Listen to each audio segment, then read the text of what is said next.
Penso che la rappresentanza della minoranza slovena abbia apprezzato un passaggio del mio intervento, a cui ci credo, a cui c'era poi un confronto dentro la maggioranza, perché bisogna individuare il percorso e la condivisione all'interno della maggioranza, però a me piacerebbe che la rappresentanza in Consiglio della minoranza slovena non fosse legata all'una o l'altra forza politica, anche del centrodestra, sia ben chiaro.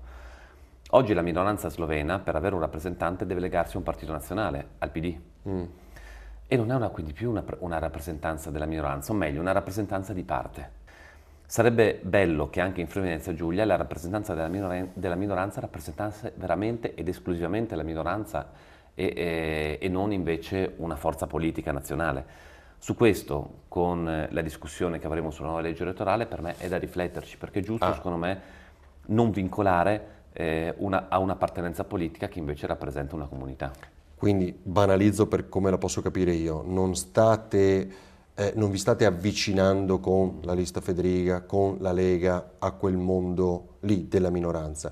Pensate di dare valore che sia slegato dai partiti. Sì, a me piacerebbe Cioè loro non si stanno avvicinando, ecco, a questo percorso. Io ho sempre avuto, devo dire, un dialogo Sì, costruttivo certo. con la minoranza ed altro, però non è un'operazione per rubare uno o due voti uno dall'altra parte, ma penso per dare una dignità alla rappresentanza. E su questo, secondo me, è giusto discuterne e sarebbe bello trovare una soluzione.